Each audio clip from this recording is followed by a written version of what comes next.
Welcome to the Critical Media Studies Podcast. We're your hosts, Mike Rapici and Barry Falk. Dr. Michael, how are you tonight? Oh, Dr. Barry, I'm doing well. I'm excited. How are you? That's good. I am doing well. We're here for part two of our discussion of the taste economy. Last week, last episode, rather, we talked about Kyle Chayka and the taste economy. And I guess one of the two big takeaways from that particular discussion is Kyle Chayka was making the case for the importance of curators, the new importance of curators in the new configuration of the web, in the move from Web 2.0, the social web, governed by the algorithm, into the semantic web that we seem to be having now.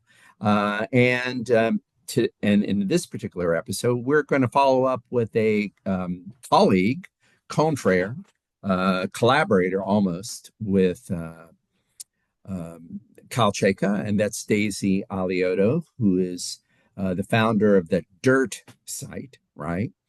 Dirt Media. Dirt Media, thank you. And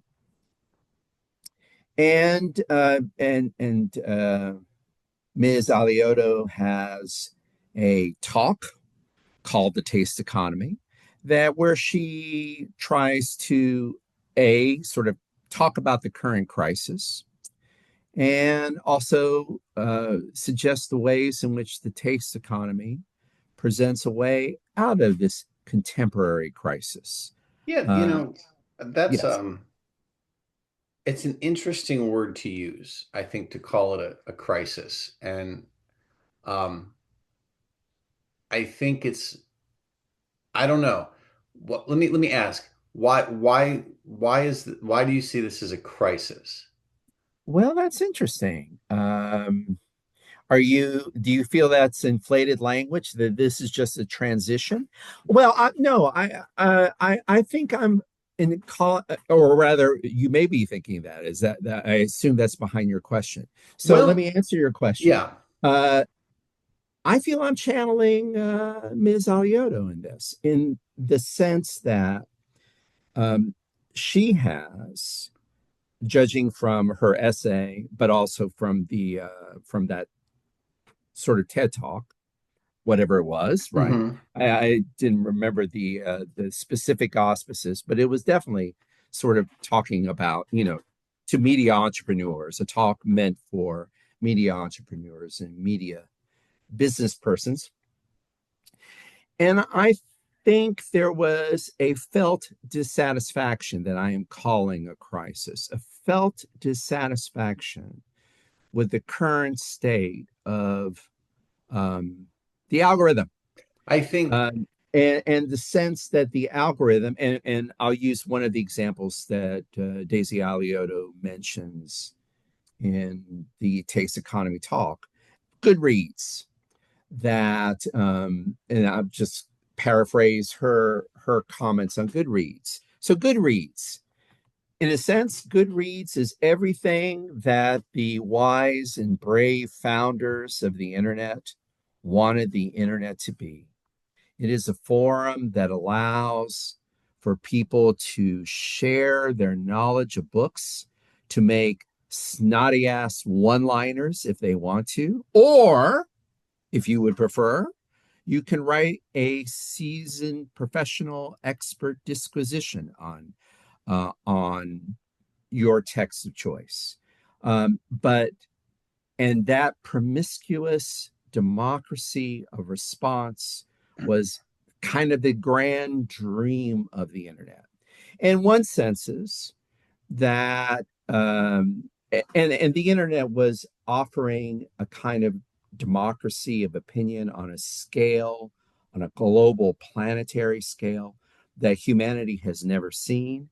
And I think it's fair to say that a lot of people, and not just Ms. Alioto, are a little bit tired of that stuff. And so. so that's why I'm calling it a crisis. Maybe it's just dissatisfaction. I think there's a couple ways of looking. I'm glad I asked you that question, and I love your answer because I think it's the perfect term if you are the CEO of a Of media dirt, company. Okay. of dirt. Because yeah, if your job involves, monetizing media in some way, then this shift from Web 2.0 to 3.0, or she calls it the shift from the creator economy to the taste economy, Taste really economy. a reorganization of the way that the internet works, is Mhm. absolutely a crisis because it puts everybody in very uncertain ground. Um, and we've seen this. I think what's interesting is we've seen this moment of crisis not just in the media. I don't want to get sidetracked, but this we're seeing the other side of this in education with the concerns around artificial intelligence and plagiarism. And these are all the same tools being utilized in different ways, and we just haven't figured out what to do yet. So I think that, whether we want to call it a crisis, I think from the user perspective, and this is why I asked it, because I'm looking at this from the position of Joe or Jane internet user, thinking this is actually really good from a certain perspective. Well, Um, what is really good, not the taste economy, but the current state of the the shift social of media. so I think when we spoke about it last, we were talking about the evolution Hmm. Hmm. of the internet from two to three, from Yeah, social yes, to indeed. semantic, right? Yes, And yes. the thing that was good about it, one of the things that's good about it, is that we move from the algorithm giving us the most popular choice Hmm. to uh, the semantic web where nuance plays, and Hmm. blockchain now creates an organizing principle where we can go directly to the thing that we've asked for. The problem that we have in that situation is that we get what we asked for, and sometimes we don't know, and this is where taste comes into things. This could be a rabbit hole that we don't want to go down, but it's interesting because as you were talking about Goodreads, and I know that she speaks about Goodreads, and the problem with Goodreads being, well, how do I trust the How do I judgment trust the of the poster? person on the Yeah, other end? The yeah. immediate thing that came, and it's sort of in a way, it's perfectly emblematic of Web 2.0, and this problem is actually a site like Reddit, where, and you're familiar with Reddit, I'm assuming, right? And This site where you can, it's basically a giant forum where popular answers are voted up and unpopular answers are voted down. yeah, So you have this really sort of weird liminal space between, what was the social web and what's becoming the taste web, the taste economy, the mhm, semantic mhm. web, where people are able to fill the role of the algorithm in a way to say, Right, oh, I like that answer, we're going to push right, it up. I don't like that answer, we're going to put it down. And a lot of the right. times you'll be in there and you'll see people question, like, why is this answer pushed down, or who pushed this one up for that exact same problem? So the answer to that, this is a very long-winded way of saying that one of Miss Alioto's,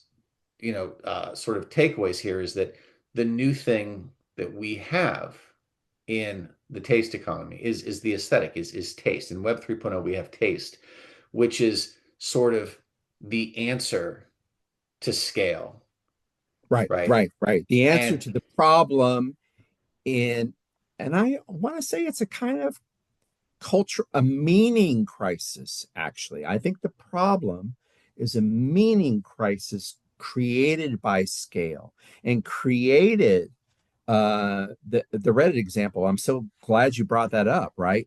Reddit is trying to negotiate the same crisis, and it does so imperfectly in a very interesting way, right? mhm, It's trying to introduce, it's like the democratic introduction of nuance. yeah, It's that's well but said. which is but that's a very unstable, that's a very unusual thing.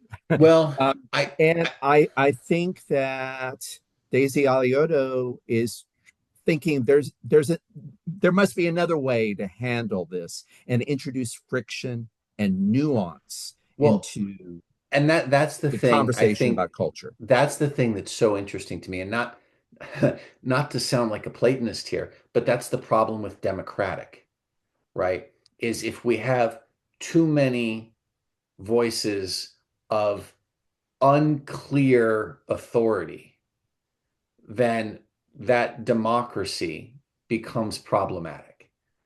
And so you're shaking Right. your head. I'm hope okay. No, oh, I'm shaking my head in agreement. Yes. Okay, so that's Yes. one of the interesting things Yes. about this evolution, right? Is that you start with the static web, which was supposed to, you know, bring content out, and the problem with that was that it was limiting. And then the social web comes out, and now we have this democratic space where everyone has a voice. And the problem, Barry, when everyone has a voice is that nobody has the voice unless you and that's where the algorithm comes in, right? So the algorithm comes in and it says, well, out of all these voices, the algorithm functions as the giant Reddit moderator and The says, out of giant all reset. these Yes. voices, Yeah. this seems to be the one that's most popular. And you get someone like Mr. Beast, she talks about, right? Who Mhm. understands not how to necessarily create good content or productive content, or pick your adjective here. He's understood how to game the algorithm. Right. And Right. so And the definitely, and that's another manifestation, I think, of the what she would say is the crisis, that people have figured out how to game the algorithm, and they are, and the result has been a kind of meaning gap, or a meaning, an absence of meaning. And again, this idea of curation, and taste is meant to fill that particular gap. Michael, you used the word, you used the word, interestingly enough, and I think this might be a good place to sort of pivot I know you have some things, specifically, that specific points in a New York Times article, on the taste of dirt, how witty the New York Times can be. I know you have some choice quotes from an interview with Daisy Alioto, from the New York Times, a 2024, August 12th, 2024 piece. But before we go there, I wanted to sort of try to tie this episode, and what we're about to say about Ms. Alioto, with what we were talking about last week. Because, and I'm going to do it using the very interesting, I think, key term, that you introduced, which is nuance. I do think that the through line, the connecting point between, our discussion of Cheka's, concerns that he voices in his New York Times, New Yorker rather, in the behavioral scientist article, and the various, pronouncements from Daisy Alioto. I think the through line is there is there is a kind of dissatisfaction. I won't call it crisis, although you mentioned AI at several points in the Taste Economy lecture. She does point to or refer to AI as creating a potential crisis, economic yeah, crisis yeah. for creators. So there, I think she would say it's not just a problematic, it's a crisis. Let But me yeah, just yeah, interject one please. thing. Yeah, I please. think that, and I'm not trying to push back against the term crisis at all, but I would say it is a instead of calling it a crisis necessarily, it is a massive disruption that is going to Challenge. force a reconception of how to do work. Absolutely. Because Right, right, the right, right. beauty of AI, on one hand, is that it allows us to communicate more naturally and therefore more effectively with the internet, and therefore, in theory, find what we're looking for much more quickly and much more specifically. The problem with AI, and this is where, from a publisher's perspective, from a media perspective, Mhm. is that AI essentially lowers the creation bar to near zero. Anybody can create anything The content, right? very quickly. And we're seeing this everywhere, right? Right. So the problem, and I think I don't mean to derail you here to steal your Yeah. thunder with this, right? But I think where you were going with this is this idea that AI can do all these tasks quickly. Mhm.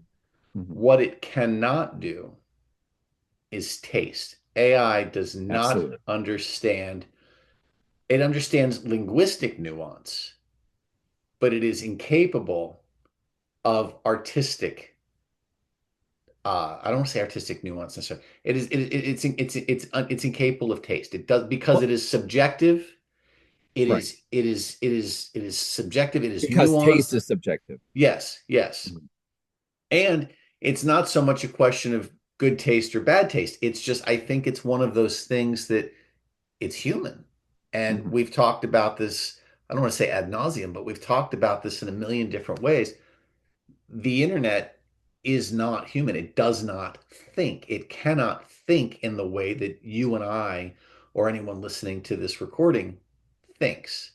And that's where it falls short. And so, in her words, or in her, not so much in my words, her idea is that creation, the bar to creation is has been severely lowered, substantially Mhm. lowered. So the way forward now is through taste, is through curation. Shall I? I have the Well, I wanted to sort of yeah. tie this in before you talk Okay, about Alioto. I wanted to have a very brief, but I'll make it very brief take your look back to time. Cheka. No. Because I want to proceed to where you're going to go. I want you to go where you want to go. But just one quick look back. Cheka was the basic through line or the basic commonality, the common point, emphasis of the various Cheka pieces we talked about in the last podcast episode, was that he was pointing in various ways to the role of the curator, because the curator was going to introduce a kind of nuance and that subjective element that is an important element of taste, the key element of taste. And that's why the curator assumed this point of importance. And likewise, Daisy Alioto points to taste. Um, she doesn't talk about curators as much, but she is talking about the act of taste, and thinks that the dirt site, the media site, is a sort of manifestation, marshaling, concentration of tastemakers, right? You know, Well, so I think to her so at this mind, point we can we yeah, to her I'm mind, passing it to you here. a website or an entity like Dirt is the curation, right? It Is the is curation the absolutely curation. right? And so, yeah, so here's what the New York Times said. This I think is a good jumping off point as any. She said, or they say, through Dirt's evolutions, Miss Alioto has tried to maintain the newsletter and its extended brand universe as, quote, containers for taste, a phrase she used in an essay last year to describe the role magazines once played and media perhaps still should. She argued that in a world drowning in throwaway content, taste, not simply good or bad per se, but rather cultivated and communicable, will Mhm. soon be one of the only things that can be monetized. Within 5 years, no one will be looking for the next Mr. Beast. They will be looking for the next Tina Brown, Miss Alioto wrote, referring to the era defining editor who shaped Vanity Fair in the 80s and remade The New Yorker in the 90s.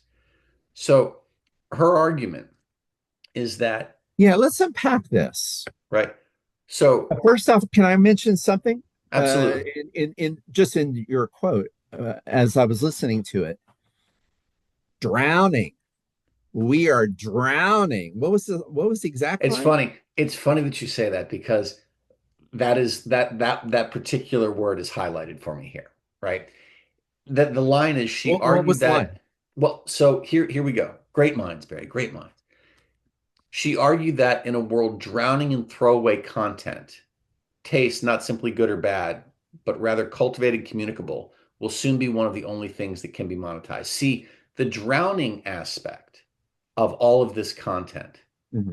is what the algorithm potentially saved us from, Hmm. right? Because you ask Google to show you something, Hmm. right? Or you search on YouTube, still Google, to show you something, and it Hmm. brings you where? It brings you to Mr. Beast Right, right. because he's got Everybody's going to Mr. Beast. 500 billion Right, right, followers, and right, right, therefore you are probably right, wanting right. to go here. And it takes work, it takes effort to go find something else. It's Hmm. still there, but you have to sift through mountains of content to find something different.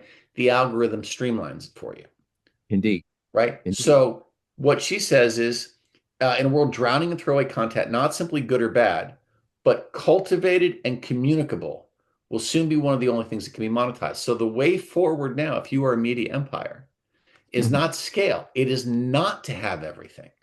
It is talking to the people who know, and you are the person who knows.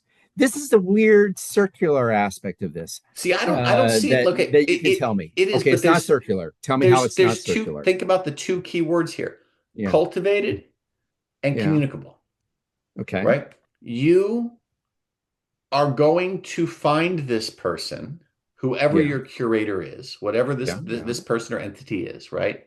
Because you searched for it. And you can ask yeah. the internet now very specifically to show you this thing and it will understand, I want this. And your options for that are going to be limited because you're asking for something specific instead of something general. And so and the Cheka piece talked about this, right? So that you Right, end up building a trust with these curators because they look and sound and talk about the right. things that Yes. you want. So that's the Right. cultivation, and Okay. that is the communicability. The communicability, that's a lot of syllables in there, Sure. but the ability I to think that's it. communicate this to you, Hmm. that's where the value is. So it's no longer an understanding if I frame my content in such and such a way, the algorithm will pick me up and put me at the front of the line. What we're saying here now is that in the taste economy and Web 3.0, it's no Hmm. longer linear, it's flat. And you Hmm. can pick your spot much more precisely. And now the question is, who in that space has earned your trust or your affinity and Hmm. has communicated what they do in a way that speaks to you? In other words, who has a taste that lines up with your own? And I think that is the argument that when you can find that person, or if from her perspective, if you can be that person, Hmm. right, then you will be successful in this arena because it is no longer a question of scale. It's not about having, several million people clicking on you because that feeds the algorithm. It's about having the right people who actually want what you have. It's about engagement. It's about what's the word I'm looking for here? It's about time. It's about Hmm. investment. So this is, the good and the bad to this argument here. And I'm not saying the weakness and the strength, but the good and the bad in it is that this sort of delineation between good content and bad content necessarily creates a hierarchy. The democratization of the Hmm. internet that we envisioned, 20 Hmm. years ago, it's falling Hmm. by the wayside now. Now it's a question of this person does this well, this is not good, and I don't want to find that person. I want to seek this person out. So and she talks about this. We are reintroducing gatekeepers. We Hmm. are Hmm. we are there. She talks about a morality almost, a quality to this content that is good and Hmm. virtuous versus Well, trash there stuff. is the dream that was always there when in the 18th century, when the bourgeoisie, as she points out, Uh-huh. invented when a certain segment of the middle class invented taste. As soon as that notion emerged in Western European societies, there was this idea that there are certain kinds of consumption and certain ways of owning property that were not just pleasurable or a sign of luxury, but were a sign of your inner cultivation. And so, in a way, we're kind of returning to that particular moment where something that's an interesting part of the taste economy lecture is this element of conspicuous consumption that has everything to do with the virtue business that you just virtuous consumption Right. that she was alluding to, that you alluded to, and that because she alludes to it, there it's not enough. It wasn't enough in uh, 17th century Holland when Vermeer was doing oil paintings of the wealthy, affluent Dutch trader and the middle class household, and their, the interiors in a Vermeer or in a Rembrandt. Rembrandt is a bad example, but Vermeer and most of the other painters of the Dutch school are a perfect example of this, where you don't have to have a discourse on the character of the person being depicted. You just have to show their household and show the kinds of things they own and the clothes they wear. And it's not much of a difference between the ways an Instagram works, where the picture of you with your food is kind of telling everything That that is the we need to know discourse. about your interiority, right? That is So the discourse, right? that In is other a words. discourse. So, So yeah, so it is there's a through line here about this virtuous. I don't know why I got on that subject, but just like it's interesting that there is. Well, I know what the connection was, and I don't know if, or I know what the point I wanted to draw from it. I don't know if it's that interesting, but I find it interesting, and maybe you will too. Tell me if you think this is interesting. There's this imperative to show your virtue that is kind of part of this virtuous consumption thing. Like you were talking earlier about, we're going to find in the Alioto world, we're going to find now, okay, we're not going to be going everywhere. We're going to be finding the select, curator of choice, and I'm going to find my niche. And that sounds very cerebral. That sounds very cerebral. But one thing that's kind of interesting about this is the performative visual character yeah. that is there's a visuality to it in a way that really does harken back to the Dutch oil painting that she kind of proudly claims as this beginning moment of her own trajectory, Well, right? it's fascinating. And I was thinking much the same thing, but in a very, um, we'll say Florida sort of way for Yeah, yeah, listeners Florida. who are unaware. Barry and I are in the great state of Florida, where sometimes things are a little different. And the neat thing about this, what's fascinating to me about the taste economy, and she says it in this quote, not simply good or bad, but cultivated and communicable, right? This is not a question. There is an element of this that will certainly thrive and celebrate good taste or high taste. But that's not necessary here, No, right? it's not necessarily elitist and high taste, and it's not necessarily elitist in the It's old way of elitism defined, in terms of high taste, right? right? It's right. It's not It that. rather it is cultivated and communicable. Communicable. Communicable, thank you for that, Michael, because that's visualize. It's something Yeah, you can visualize. There's a visual component to it. That's very crucial to this. but it's I don't know it's if it's that's good or interesting. bad, but it's there. It's Yeah, that it is a distinctive feature of it. and so I had made the comment earlier about this not being in line with the great democratic spirit, the democratic spirit, excuse me, of the internet. But I have But to maybe it correct is myself. because It we can communicate as it. We can go long on Instagram, as right? long as you can define your specific taste, goals, and parameters Hmm. and wall them off from things that are not that, Hmm. and then communicate that, And communicate it, right? Right. you now have space for Florida Man, Sure. right? Like that's the It, thing. And there is it's going no to, longer your mother's or grandmother's high-low culture, for sure, for sure. But look at your word, listen to the words you just used, which I think are accurate descriptions. Did you say walling off, yeah, very much. cordoning off? Yeah. I mean, this is not like I said, this is not uh we just came off of Mother's Day. I'm not insulting mothers, um but this is not your mother's high-low culture divide.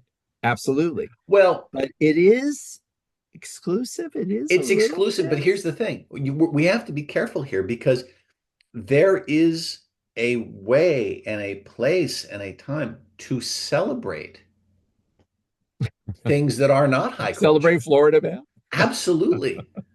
Absolutely. And I'm gonna walk away from that actually instead. But there is if you think about something like punk rock, for example, right?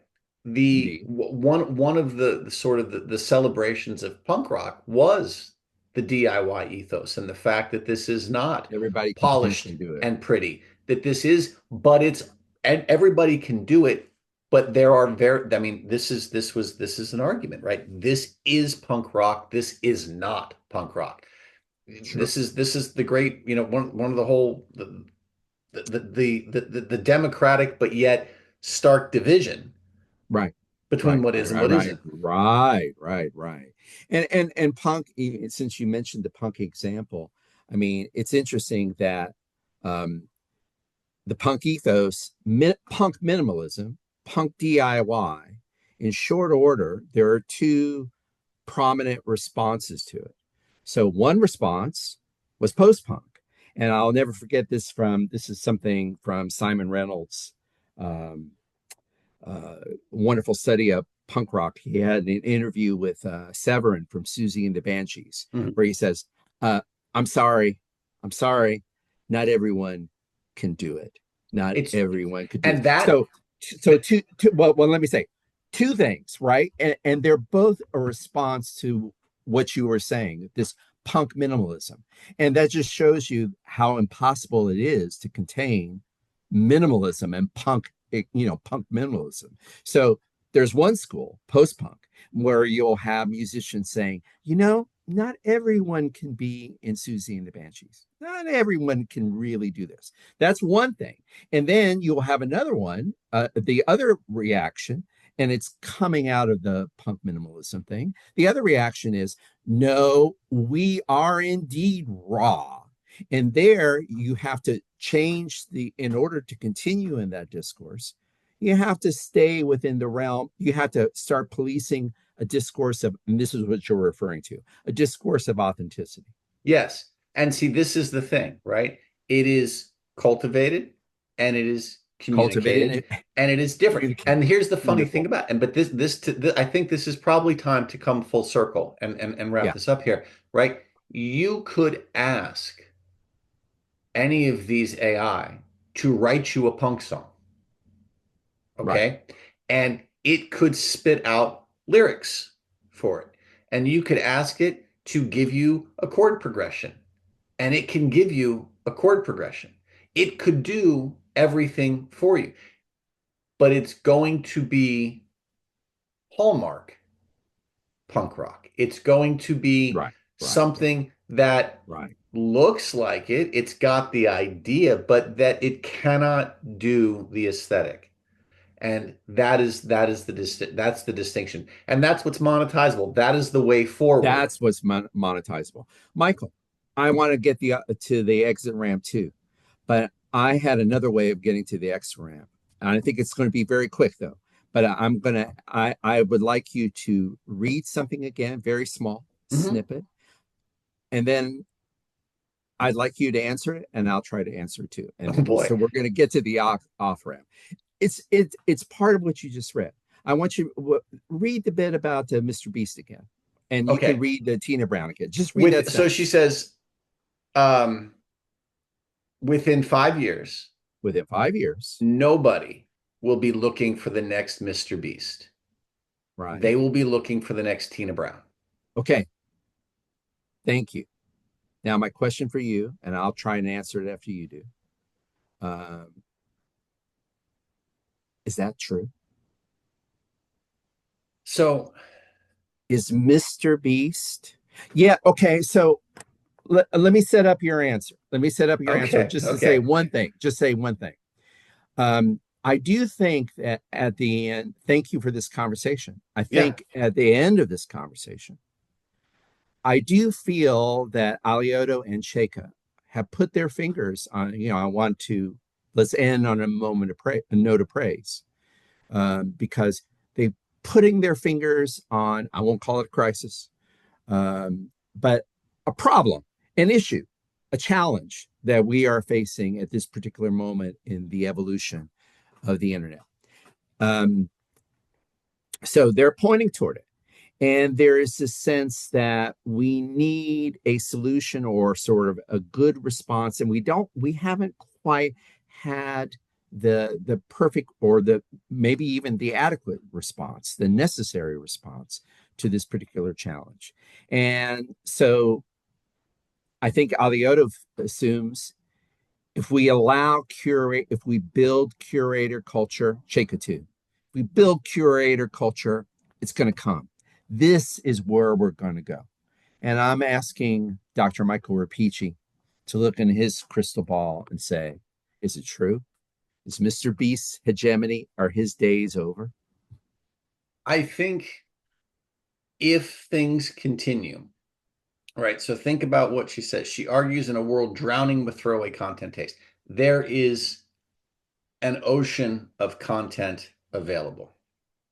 And so when we talk about who's looking for this, if we're looking like if I'm a media company, who do I want? Do I want someone who can understand the algorithm and provide more content at the end of a line? Or do I want someone who's going to be able to cultivate and communicate taste? I think she's absolutely right. Mm-hmm. Now, is it 5 years? Is it 3 years? Is it 8 years? I don't know. I think it's coming. I think that the statement is likely correct. Um, I don't know how fast things move. They move quickly, but I don't know that you can say that the algorithm is gone. I think that, or that the algorithm will one day in 5 years be obsolete. I don't know that I could say that. I think that as we grow more accustomed to being able to find nuanced answers to our queries, we will begin to expect those. Wow, that's And so great. I think That's as great. we expect them, then the question of quality comes in. And this is an interesting thing. I look at some of the stuff that my kids look at. I look at some of the stuff my students look at, and it's, in a way, it's funny. I feel like the telos from a running joke in the making here. Like, yes, of course I find this boring. I'm old now, and this seems stupid and silly to me, right? But there's also the possibility that this seems stupid and silly to me because I'm not interested in the big popular thing that everybody's talking about because people in my circles aren't talking about those things. You're looking for more nuance. So yeah, I think that we're going to expect more. And if that's the case, then I'm gonna cautiously but optimistically say that's a good thing. That's I'm going to cop out because that's such a wonderful answer. I want it to be the final answer of this episode of Critical Media Studies. Well, I'll take Um, that all day long, Barry. and the other thing I'm going to agree with you with is, and I didn't mean it to make it, the prediction. The prediction that's hype anyway. I don't think she is, that literal minded about it. Uh, So I like the fact that you deflected it from the prediction aspect to just saying, did Miss Alioto identify a problem? And I loved your articulation of it. That, well, she rather you said she identified a dynamic, Hmm. and it seems a given that the more people get used to and they find that curator, the more they're going to want to return. And this really seems to be at the, why Alioto is so confident that you can monetize this Hmm. is that once people have this experience, they're not going to go back. That's, I Yeah, think, what and I you're think talking that's about. right. I think that's right. Well, thank you, Michael. Barry, thank you. This was a lot of fun. I'm really excited for where the internet's going because it means we're gonna go somewhere similar. So, All all right. right, man. Well, listen, have a great night, and we'll talk soon. Take care. Thanks for listening to the Critical Media Studies podcast. To find out more about the show, check out our webpage at criticalmediastudiespodcast.com.